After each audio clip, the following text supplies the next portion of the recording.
आ जाओ भाई, आर्टिफैक्ट मिला है। ये देखो, ये हड्डियां हैं, ये बर्तनों के टुकड़े हैं। इनके ढांचे आधे मिले हमें।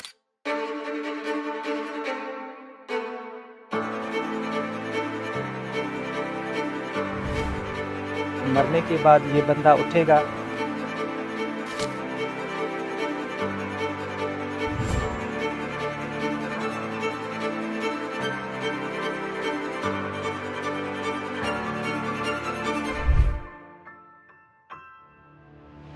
हमने विजिट किया दुनिया की सबसे पुरानी और सबसे एडवांस्ड सिविलाइजेशन के खंडरात को, जहां 5000 साल पुराने जिंदगी के आसार आज भी वाज़े तौर पे अपनी मौजूदगी का एहसास दिला रहे हैं। उस ज़माना कदीम में इतनी शानदार टाउन प्लानिंग देखकर इंसानी दिमाग दंग रह जाता है।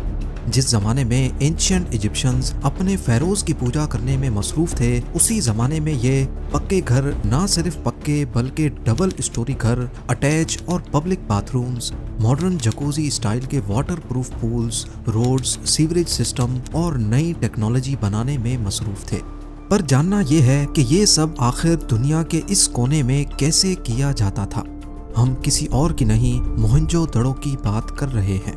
ये इंडस वैली सिविलाइजेशन की वो एडवांस्ड सिटी थी जिसने एक्सपर्ट्स को अभी तक पहेलियों में जकेड़ रखा है। ये कौन लोग थे, क्या खाते थे, किसको पूछते थे? जहां दुनिया एंशिएंट ग्रीक्स और इजिप्शियंस की लैंग्वेज को डिकोड करने में कामयाब हुई, वहीं इंडस वैली के लोगों की लैंग्वेज को अभी तक क्यों डिकोड नहीं किया जा सका? क्या इसको जानबूझकर इनक्रिप्टेड रखा गया था? 5000 साल पहले कड़ी मंसूबाबंदी से इतना जदीद शहर कैसे बनाया गया? उस दौर में इंडस वैली सिविलाइजेशन का 4000 किलोमीटर दूर एंशिएंट इजिप्शियंस के साथ कौन सा सीक्रेट कनेक्शन था? और सबसे बढ़कर इतना सब कुछ होने के बावजूद भी ये लोग कहाँ चले गए? ज़ेम टीवी की वीडियोस में एक बार फिर से खुशामदीद। नाजरीन, ये बात है दिसंबर 1922 की, जब Indian archaeologist RD. Banerjee waste India में मौजूद इंडस रिवर के किनारे शिकार पर निकले थे। उनको एक इंतहाई खूबसूरत रेड स्पॉटेड हिरन दिखा। उन्होंने अपना घोड़ा उसके पीछे भगाया, लेकिन हिरन पास में मौजूद एक जंगल के अंदर जाकर कहीं गायब हो गया। उसका पीछा करते करते आर.डी. बनर्जी थक चुके थे और उन्होंने एक दरख्त के नीचे आराम करने का फैसला किया। इसी दौरान उनका पैर एक तेज धार वाले ब्लेड से लगा। पहली नजर में ये नॉर्मल पत्थर लग रहा था, लेकिन मुआयना करने पर मालूम पड़ा कि ये 4500 साल पहले ब्रॉन्ज एज में इस्तेमाल होने वाला एक फ्लिंट स्क्रैपर था। उस वक्त ये ब्लेड जानवरों की खाल उतारने या मुख्तलिफ चीजों को काटने के लिए इस्तेमाल किया जाता था। इस गुंजान जंगल के बीच से फ्लिंट स्क्रैपर का मिलना आर.डी. बनर्जी के लिए काफी हैरत का बायस बना। लिहाजा उन्होंने इस जगह को इन्वेस्टिगेट करना शुरू किया। इतने में बैलगाड़ी पे एक लोकल शख्स आया और जंगल के एक हिस्से में से कुछ सामान निकालकर बैलगाड़ी में लोड करने लगा। उन्होंने देखा कि ये बनी बनाई ईंटें यानी ब्रिक्स थीं, जो वो अपने घर में इस्तेमाल करने के लिए लेके जा रहा था। इस मौके पर आर.डी. बनर्जी, जो कि वैसे ही आर्कियोलॉजी की फील्ड में काफ़ी एक्सपीरियंस रखते थे, वो ये समझ चुके थे कि जिस जंगल के ऊपर वो खड़े हैं उसके नीचे ज़रूर आसारे कदीमा का कोई शहर धसा हुआ है। उन्होंने अपनी टीम के साथ वहीं अपना कैंप लगा लिया, कुछ लोकल्स को हायर किया और अगले 4 महीनों तक यहाँ खुदाई करते रहे।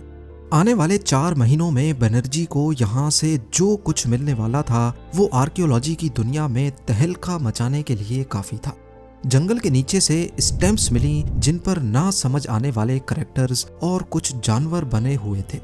उन्होंने स्टैम्प्स के इम्प्रेशन अपने सीनियर सर जॉन मार्शल को भिजवा दिए, जो उस वक्त आर्कियोलॉजिकल सर्वे ऑफ इंडिया के डायरेक्टर जनरल थे। बेशक ये स्टैम्प्स हजारों सालों के बाद जमीन से निकाली गई थीं, लेकिन सर जॉन मार्शल इनके इम्प्रेशंस पहले भी कहीं देख चुके थे। जी हाँ, आर.डी. बनर्जी जिस जगह पर मौजूद थे वो मोहनजोदड़ो था, जबकि 2 साल पहले यहाँ से 600 किलोमीटर नॉर्थ में हड़प्पा से ऐसी ही हूबहू stamps Indian archaeologist Dayaram Sahni को भी मिली थी। ये एविडेंस इस बात को साबित करने के लिए काफी था कि मोहनजोदड़ो और हड़प्पा में रहने वाले लोग एक ही सिविलाइजेशन के दो अलग अलग शहरों में बसते थे। शुरुआत में इसको हड़प्पन सिविलाइजेशन का नाम दिया गया, लेकिन वक्त के साथ साथ आर्कियोलॉजिस्ट को इस सिविलाइजेशन के दूसरे छोटे बड़े गांव मिलना शुरू हुए। इनमें से ज्यादातर इंडस रिवर के किनारे पाए गए। यही वजह थी कि बाद में इसको इंडस वैली सिविलाइजेशन का नाम दिया जाने लगा। लेकिन इंडस सिविलाइजेशन सिर्फ इंडस वैली तक ही महदूद नहीं थी। बलूचिस्तान में मकरान के कोस्ट से लेकर ईस्टर्न अफगानिस्तान, यमुना रिवर और गुजरात से लेकर नॉर्थ पाकिस्तान में भी इंडस सिविलाइजेशन के निशानात पाए गए हैं। कुल मिलाकर इस पूरे एरिया में इंडस सिविलाइजेशन की 1400 से ज्यादा छोटी बड़ी सिटीज मिल चुकी हैं, लेकिन चंद माहिरीन के मुताबिक ये नंबर 3771 तक जाता है। यानी इंडस सिविलाइजेशन ईस्ट से वेस्ट 1600 किलोमीटर तक और नॉर्थ से साउथ 1100 किलोमीटर तक फैली हुई थी। इस पूरे ऑक्यूपाइड एरिया का अगर उस वक्त की इजिप्शियन और मेसोपोटामियन सिविलाइजेशन से कंपैरिजन किया जाए तो इंडस सिविलाइजेशन इन दोनों के कंबाइंड एरिया से भी ज्यादा बड़े एरिया पर फैली थी। एक रफ एस्टीमेट के मुताबिक इस पूरी सिविलाइजेशन में 50 लाख लोग बसते थे। मोहनजोदड़ो ना सिर्फ इंडस वैली सिविलाइजेशन की सबसे बड़ी सिटी थी, बल्कि दुनिया में सबसे पहले बनाई जाने वाली एडवांस्ड सिटीज में भी ये पहले नंबर पर आती है। इसको ये नाम यहाँ के लोकल लोगों ने दिया है। सिंधी लैंग्वेज में टीले को कहते हैं दड़ो और मोहन का मतलब है मरे हुए, यानी मरे हुओं का टीला। 1925 से लेकर 1964 तक यहाँ एक्सकवेशंस का काम चलता रहा। 633 एकड़ पे फैले मोहनजोदड़ो के सिर्फ 10% एरिया को एक्सकवेट किया गया है और सिर्फ इसी में ही जो कुछ बाहर आया वो इस शहर में रहने वालों की सोच और रहन सहन की एक क्लियर पिक्चर जाहिर करता है। 5000 साल पहले इन्होंने अपने लिए एक प्लान्ड सिटी बनाई थी। एक तयशुदा मंसूबे के मुताबिक सड़कें और गलियां बिछाई गई जो एग्जैक्टली नॉर्थ से साउथ को जाती हैं, और जो सड़कें क्रॉस में बनाई गईं वो इनके ठीक 90 डिग्रीज में बनी हैं। मोहनजोदड़ो की पूरी सिटी अलग अलग हिस्सों में बटी हुई देखी गई। एक अपर सिटी है जिसको सिटाडेल कहा जाता है। ये लोअर टाउन से मुख्तलिफ है, जिसमें सारी इंपॉर्टेंट बिल्डिंग्स मौजूद हैं। जैसा कि आजकल की मॉडर्न सिटीज में गवर्नमेंट ऑफिसेज के लिए अलग एरिया होता है। इसमें शामिल है एक कॉलेज जहां लोगों को एजुकेशन दी जाती थी, एक ग्रेनरी यानी अनाज का गोडाउन, इसमें हवा के गुजर के लिए रोशनदान भी मौजूद थे और लोडिंग अनलोडिंग के लिए एक प्लेटफॉर्म भी। ग्रेनरी को देखकर ये अंदाजा होता है कि यहाँ की गवर्नमेंट अपने लोगों के लिए कितनी फिक्र करती थी। सैलाब या मुश्किल हालात में ग्रेनरी में स्टोर किया हुआ अनाज लोगों में बांटा जाता था। इसके बाद आता है ग्रेट बाथ, जो 2.5 मीटर गहरा पानी का तालाब है और इसकी दोनों साइड्स पे उतरने के लिए सीढ़ियां भी बनाई गई थी। याद रहे कि मोहनजोदड़ो का ग्रेट बाथ दुनिया में अपनी नौयत का सबसे पुराना बाथ है। 12 मीटर लंबे और 7 मीटर चौड़े इस बाथ में 2,10,000 लीटर पानी भरा जा सकता था। ये इतना ही पानी है जितना आजकल छत पे लगे 30 वाटर टैंक्स को मिला लिया जाए। पर इतना ज्यादा पानी का वजन 5000 साल पुरानी दीवारें कैसे झेलती थी? खुदाई के दौरान मालूम पड़ा कि ग्रेट बाथ की दीवारों को जिप्सम और बिचुमेन यानी डांबर से वाटर टाइट किया गया था। जिप्सम जो कि प्लास्टर के तौर पे इस्तेमाल किया गया और बिचुमेन एक वाटर प्रूफ हाइड्रोकार्बन है जो आजकल भी वाटर प्रूफिंग के तौर पे इस्तेमाल होता है। ग्रेट बाथ के चारों तरफ कुछ पिलर्स देखे जा सकते हैं। ऐसा माना जाता है कि ये पूरा तालाब एक बड़ी छत के नीचे था, जिस तरह आजकल के कवर्ड पूल्स होते हैं। इसमें पानी भरने के लिए साथ ही एक बड़ा कुआं भी मौजूद है और पूल से पानी निकालने के लिए भी एक खास सिस्टम डिजाइन किया गया था। बाथ के बॉटम पे आप ये सुराख देख सकते हैं जो कि एक बड़े नाले में निकलता है और यहाँ से पानी होता हुआ शहर से बाहर दरिया की ओर निकाल दिया जाता था।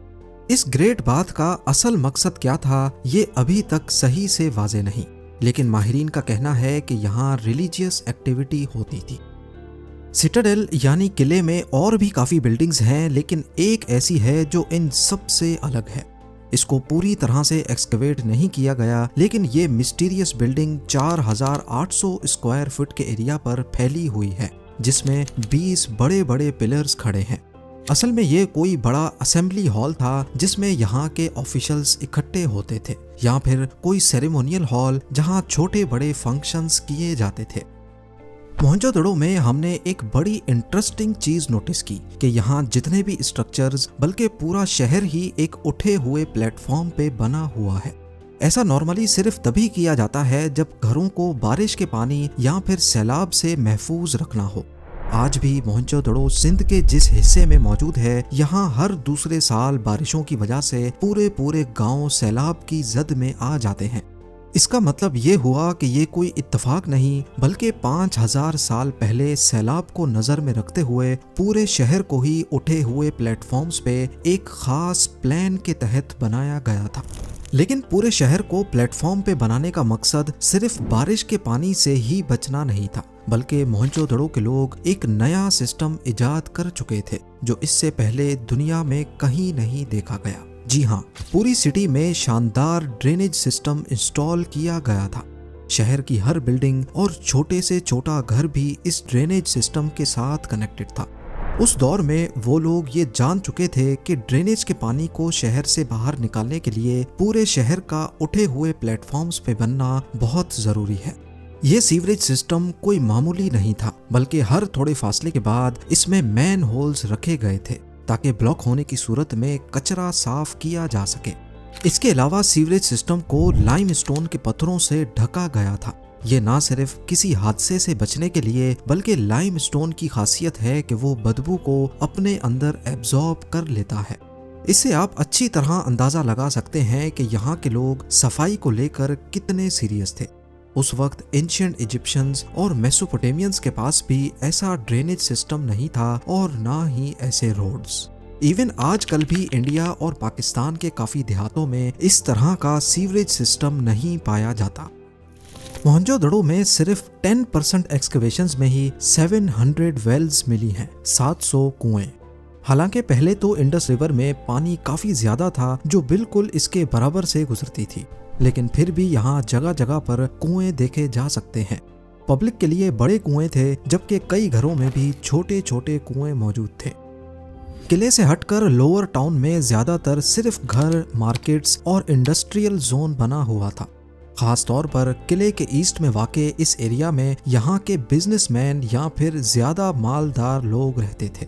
यहाँ सिर्फ घर ही नहीं बल्कि डबल स्टोरी घर भी बने थे, जिनके बरामदे से चौड़ी सीढ़ियाँ ऊपर वाले फ्लोर्स पे जाती हैं।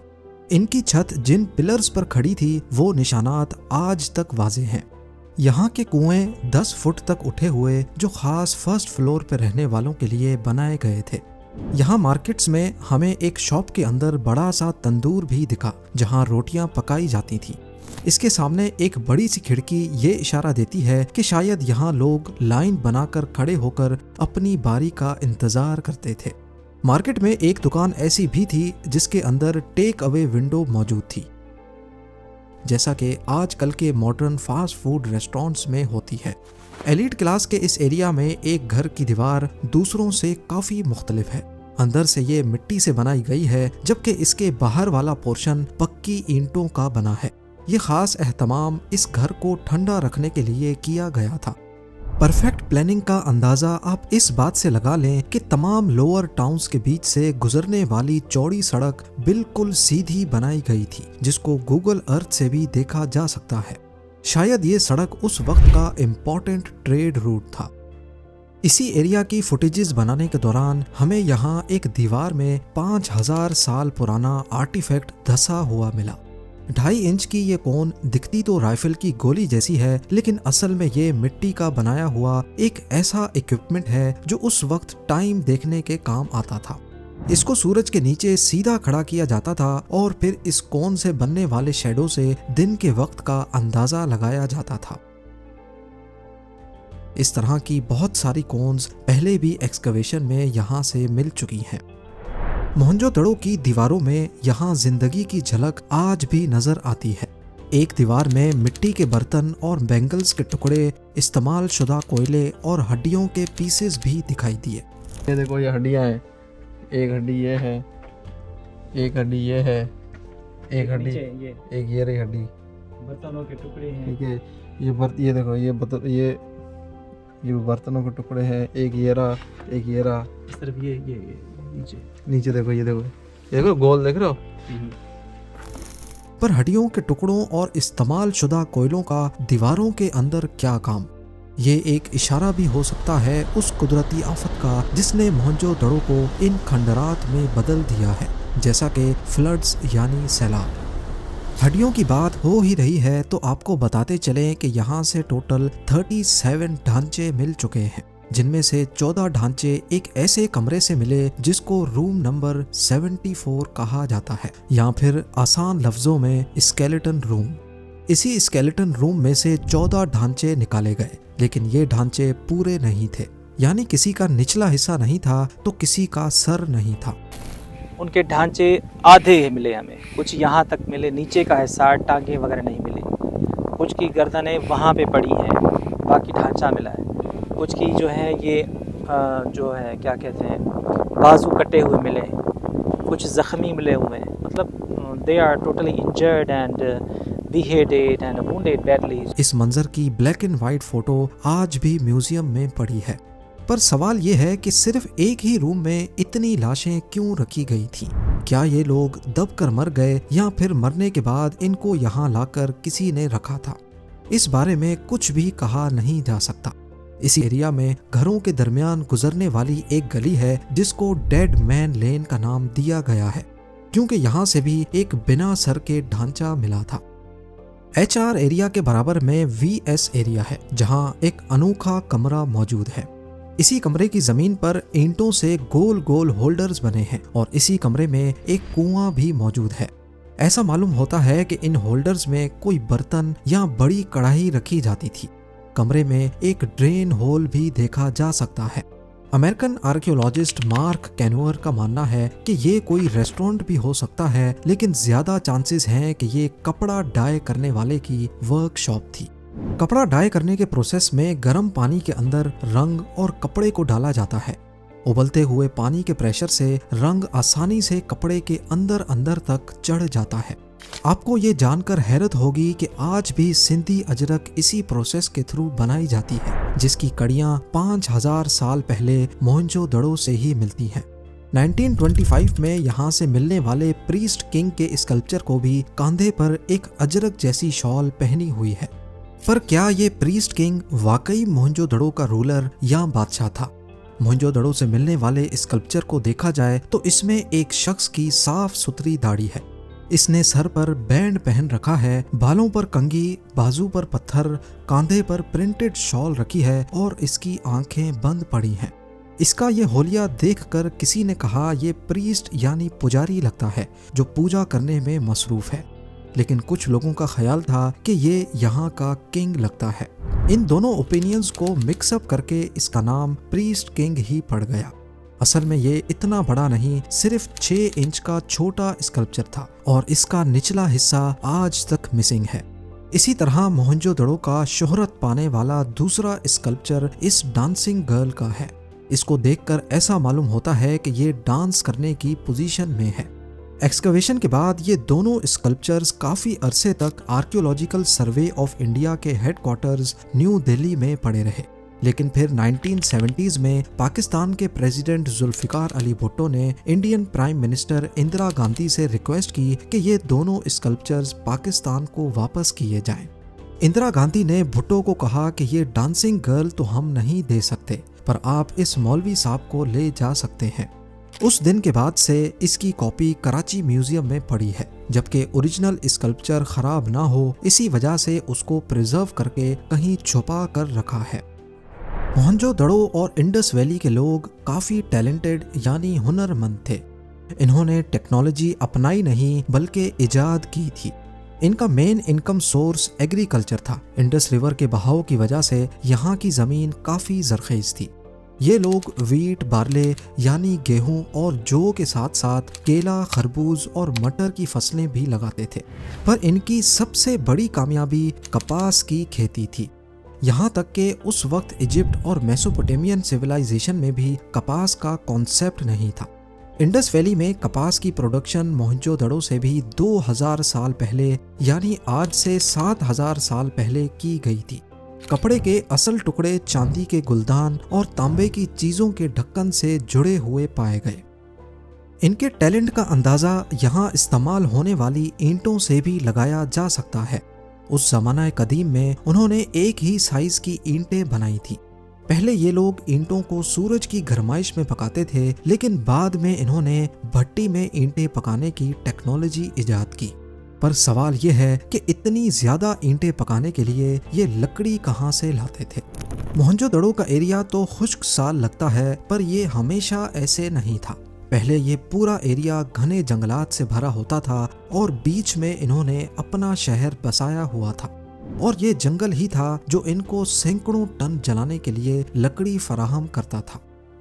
इन सब चीजों के साथ साथ यहाँ से मिलने वाले आर्टिफैक्ट्स भी इस सिविलाइजेशन की हुनरमंदी का सबूत देते हैं। ब्रॉन्ज से बनाया गया मिरर और लकड़ी से बनी कंघी, मिट्टी और ब्रोंज से बनी ज्वेलरी, तांबे से बनी कुल्हाड़ी, मछली पकड़ने का कांटा, कपड़ा सीने की सुई, सुरमादानी, मसाला पीसने के लिए पत्थर, पेंटेड पॉट्स, बाथ टब, तरह तरह के बच्चों के खिलौने जिसमें बॉल्स और लट्टू भी शामिल हैं, मुख्तलिफ सील्स जिससे ठप्पे लगाए जाते थे, और सबसे बढ़कर वेट स्टोन्स। इन वेट स्टोन्स की जब ठीक से जांच की गई तो मालूम पड़ा कि ये लोग मुख्तलिफ चीज़ों को तोल कर बेचा करते थे। इनका जो छोटे से छोटा वेट है उसका वजन आज एग्जैक्टली 0.856 ग्राम्स बनता है, और सबसे कॉमन वेट 13.7 ग्राम्स का। अगर सबसे छोटे वेट को 16 से मल्टीप्लाई किया जाए तो वो एग्जैक्टली 13.7 ग्राम्स ही बनता है। हैरानी की बात यह है कि पूरी इंडस सिविलाइजेशन में यही स्टैंडर्ड चलता था। जहां से भी ऐसे वेट्स मिले हैं उन सब का एक जितना ही वजन था। यानी इसका मतलब तो ये हुआ कि यहाँ के लोग अपनी इकोनॉमी और बिजनेस को लेकर भी काफी सीरियस थे। तो अब सवाल उठता है कि क्या ये लोग आपस में ही चीजों की लेन देन करते थे या फिर बाहर की दुनिया से भी इनका कोई सीक्रेट कनेक्शन था। इस राज से पर्दा तब उठा जब जॉन मार्शल ने हड़प्पा और मोहनजोदड़ो से मिलने वाले आर्टिफैक्ट्स को इलस्ट्रेटेड लंदन न्यूज़पेपर में पब्लिश करने का फैसला किया। ये आर्टिकल 20 सितंबर 1924 को इलस्ट्रेटेड लंदन में छपा, और यही वो पॉइंट था जब दुनिया पहली बार इस सिविलाइजेशन का नाम सुन रही थी। वरना इससे पहले लोग सिर्फ मेसोपोटामियन और इजिप्शियन सिविलाइजेशन के बारे में जानते थे। इस आर्टिकल को पढ़ने और मुख्तलिफ आर्टिफैक्ट्स की तस्वीरें देखने के बाद इराक से ताल्लुक़ रखने वाले आर्कियोलॉजिस्ट ने जॉन मार्शल से कांटेक्ट किया। उनका कहना था कि जो सील्स आपने पब्लिश की हैं वैसी ही सील्स हम मेसोपोटामियन रूइंस से भी निकाल चुके हैं। इसका सिर्फ एक ही मतलब है कि इंडस वैली सिविलाइजेशन का 2200 किलोमीटर दूर मेसोपोटामिया, जहां आज इराक मौजूद है, उनसे ट्रेडिंग रिलेशन भी था, और मेसोपोटामिया का इजिप्शियन सिविलाइजेशन से कनेक्शन था। इंडस वैली की एक नायाब कार्नेलियन बीड इजिप्ट से भी मिल चुकी है, जिसके बारे में एक्सपर्ट्स का कहना है कि ये पहले इंडस वैली से मेसोपोटामिया आई और वहां से इजिप्ट गई थी। तो ये कहना गलत नहीं होगा कि इंडस वैली के लोग इतने टैलेंटेड थे कि इनका काम उस वक्त इंटरनेशनली माना जाता था। ये वो तमाम चीज़ें हैं जो इंडस से मेसोपोटामिया और इजिप्ट में 3 से 5000 साल पहले इंपोर्ट की गई थी। इनमें वेट्स, नायाब तराशे हुए पत्थर, ब्रेसलेट्स, बीड्स और सील्स मौजूद हैं। अब अगर इनका बाहर की दुनिया से कनेक्शन भी था तो आखिर वो लोग इंडस सिविलाइजेशन के लोगों को किस नाम से पुकारते थे? आखिर इनका कोई तो नाम होगा। इसका क्लू हमें एक बहुत ही दिलचस्प और सच्ची स्टोरी से मिलता है। मेसोपोटामिया में अकाडियन एम्पायर के रूलर सारगान ने अपने शहर में एक बहुत बड़ा मंदिर बनाने का इरादा किया। इस मंदिर को सजाने के लिए दुनिया की कीमती चीजें इस्तेमाल की गईं। सारगान बादशाह ने इराक से मिलने वाली टैबलेट्स पे लिखा था कि मैंने अपने बहरी जहाज दिलमुन, मगान और मेलूहा भेजे थे और अपने लोगों से कहा कि वहां से जो कीमती चीज मिले वो लेकर आओ। दिलमुन उस वक्त पर्शियन गल्फ के एरिया को कहा जाता था जो आज का बहरीन है। मगान की शनाख्त ओमान और मकरान से हुई है। जबकि मेलुहा के बारे में माहिरीन का ख्याल है कि ये सारगान बादशाह ने इंडस वैली सिविलाइजेशन के लोगों का नाम लिखा है। अकाडियन एम्पायर के रिकॉर्ड में यह भी लिखा है कि मेलुहा से टिम्बर यानी लकड़ी, कार्नेलियन जो कि एक कीमती पत्थर है, और हाथी के दांत मंगाए गए। और ये कोई इत्तेफाक नहीं है कि ये तीनों चीजें आज भी सब कॉन्टिनेंट यानी इंडिया में पाई जाती हैं। टिम्बर के बारे में तो सब जानते ही हैं, कार्नेलियन आज भी गुजरात से निकाला जाता है, और हाथी के दांतों की बात की जाए तो इंडिया में एशियन एलिफेंट्स की 60% पॉपुलेशन आबाद है। मेसोपोटामिया यानी इराक जाने के लिए उस वक्त 2 रास्ते थे। एक जमीनी रास्ता था जो इंडस वैली से होता हुआ अफगानिस्तान, ईरान और इराक को जाता था, और दूसरा रास्ता समंदरी था। इंडस रिवर के बहाव के साथ कश्तियों पे सामान लादकर समंदर के जरिए पर्शियन गल्फ तक पहुंचाया जाता था। 5000 साल पहले समंदर का लेवल काफी नीचे था। पर्शियन गल्फ, जिसकी डेप्थ सिर्फ चंद मीटर ही है, ये पहले जमीन का हिस्सा हुआ करता था। और इस पॉइंट पे जहां अभी दुबई का ईस्टर्न कोस्ट है, यहीं से मेसोपोटामिया की टेरिटरी शुरू हो जाती थी। यानी जिस पॉइंट पर इंडस रिवर समंदर में गिरती है, वहां से इराक जो आज 2000 किलोमीटर बनता है, यही रास्ता पहले 1000 किलोमीटर लंबा होता था। मोहनजोदड़ो और इंडस सिविलाइजेशन की बहुत सारी चीजें तो हम जान चुके हैं, लेकिन कुछ चीजें अभी भी हम नहीं जान पाए, जिनमें सबसे ऊपर यहाँ बोली और लिखी जाने वाली लैंग्वेज है। इनकी लैंग्वेज को इंडस स्क्रिप्ट कहा जाता है। जिस तरह इंग्लिश के 26 अल्फाबेट्स हैं, हिंदी के 46 और उर्दू के 39। इन हर एक अल्फाबेट की अपनी ही यूनिक साउंड है। इसी तरह इंडस स्क्रिप्ट में अभी तक टोटल 419 अल्फाबेट्स या फिर फिगर्स रिकॉर्ड की गई हैं। अभी तक कई अटेम्प्ट्स किए जा चुके हैं, लेकिन इंडस स्क्रिप्ट ताहाल अभी तक डिकोड नहीं हो पाई। हम इस स्क्रिप्ट के बारे में सिर्फ इतना जानते हैं कि ये राइट से लेफ्ट लिखी जाती थी, और वो भी ऐसे मालूम पड़ा क्योंकि कुछ टैबलेट्स में जब लेफ्ट साइड पे जगह कम पड़ रही थी तो लिखने वाले ने कैरेक्टर्स को छोटा करके फिट कर दिया। इंडस स्क्रिप्ट की कॉम्प्लेक्सिटी देखकर कई एक्सपर्ट्स का ख्याल है कि ये एक इनक्रिप्टेड लैंग्वेज थी, और शायद ऐसा जानबूझकर किया गया था ताकि इसके बारे में कोई जान ना पाए। और अब हम जानते हैं एक ऐसी चीज के बारे में जो मोहनजोदड़ो में मौजूद तो है, लेकिन असल में ये उन्होंने बनाई नहीं थी। हम बात कर रहे हैं मोहनजोदड़ो की पहचान और यहाँ के सबसे ऊंचे स्ट्रक्चर के बारे में। जी हाँ, असल में ये बुद्धिस्ट स्तूपा है जो माहिरीन के मुताबिक मोहनजोदड़ो खत्म होने के करीब 2000 सालों के बाद खुशान बादशाह के दौर में बनाया गया था। स्तूपा की खास बात यह है कि इसके अंदर एक पॉट रखा जाता था जिसमें बुद्धा की एशेज होती थी। बुद्धा एक बुद्धिस्ट धर्म के रिलीजियस टीचर थे और उन्होंने अपनी सारी जिंदगी सादगी से गुजारी। जब वो मर गए तो उनकी बॉडी को लेकर उनके फॉलोअर्स में ही एक बवाल मच गया। हर कोई उनकी बॉडी के लिए लड़ने झगड़ने लगा। आखिरकार फैसला ये हुआ कि बुद्धा की बॉडी को जलाकर उनकी एशेज को उनके फॉलोअर्स के बीच बांट दिया जाएगा। पॉट में बुद्धा की एशेज लिए उनके फॉलोअर्स को जहां भी ऊंचा टीला नजर आया वहां उन्होंने एक गुंबद बनाया, उसमें बुद्धा की एशेज रखी और चारों तरफ कमरे बनाकर वहां पूजा स्टार्ट कर दी। लेकिन मोहनजोदड़ो की डिस्कवरी से पहले ही आसपास रहने वाले लोग खजाने की तलाश में स्तूपा के अंदर गए और इस पॉट को तोड़ दिया, जिसके टुकड़े 1925 में एक्सकवेशंस के दौरान मिले थे।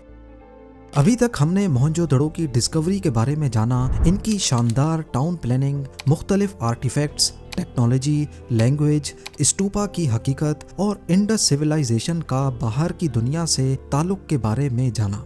लेकिन आखिर इतनी एडवांस्ड सिविलाइजेशन ये सब कुछ छोड़ छाड़ कर चली कहाँ गई? ये एक आखिरी सवाल है जो हर किसी के जहन में आता है। देखा जाए तो मोहनजोदड़ो से सिर्फ गिने चुने स्केलेटन्स ही मिले हैं, यानी ये जगह अचानक से खंडरात में नहीं बदली। मोहनजोदड़ो का टोटल एरिया 633 एकड़्स पर मबनी था और उसमें से सिर्फ 10% एरिया पर एक्सकवेशंस हुई हैं। यानी अभी तक 90% शहर जमीन के अंदर धंसा हुआ है।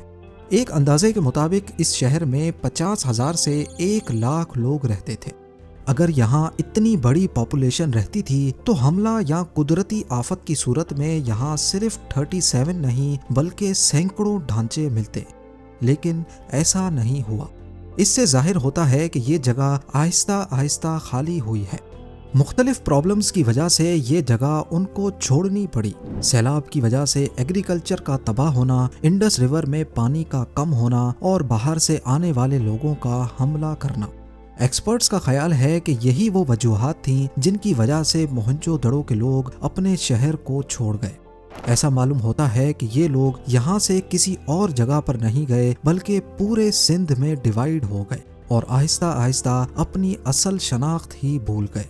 इसका जीता जागता सबूत इंडस सिविलाइजेशन का कल्चर और आजकल के लोकल कल्चर का आपस में मैच होना है।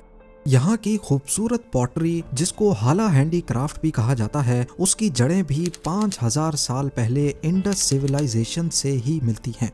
यहाँ की ट्रेडिशनल अजरक आज भी सिंध में बनाई जाती है।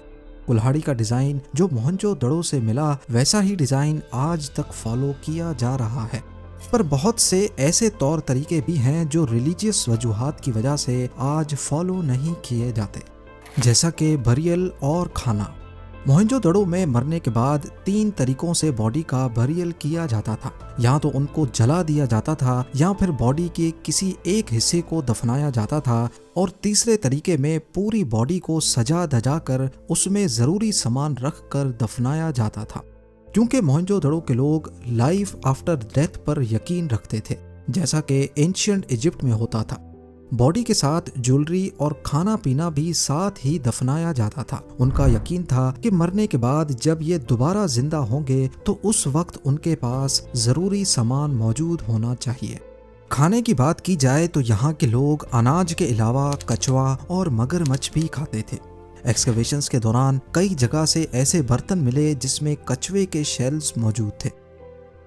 रिसेंटली यहाँ पे काम हो रहा था 2022 में 23 में, तो काम करते करते रिपेयर का काम करते एक प्याला मिला, उसके अंदर सिक्के थे 2000 साल पुराने। अच्छा। उनका वज़न था 5.5 किलो कॉपर के, वो कुशान बादशाहों के ज़माने के। आज पाकिस्तान गवर्नमेंट ने मोहनजोदड़ो पर मजीद एक्सकवेशंस पर पाबंदी लगा रखी है, क्योंकि जो स्ट्रक्चर्स पहले ज़मीन के अंदर महफूज थे उन पर आज आबो हवा बुरी तरह असर अंदाज हो रही है। अगर इसकी रिस्टोरेशन की तरफ तवज्जो ना दी गई तो अनकरीब हम इस कदीम जेवर को हमेशा हमेशा के लिए खो देंगे। उम्मीद है ज़ेम टीवी की ये वीडियो भी आप लोग भरपूर लाइक और शेयर करेंगे। आप लोगों के प्यार भरे कमेंट्स का बेहद शुक्रिया। मिलते हैं अगली शानदार वीडियो में।